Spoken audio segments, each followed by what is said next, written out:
No.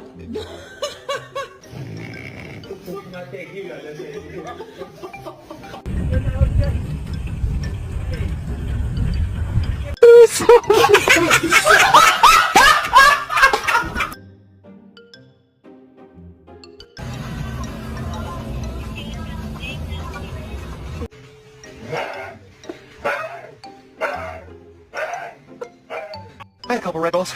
You ever had a Red Bull? I never had a Red Bull before, but I had a Red Bull last night. I really like Red Bull.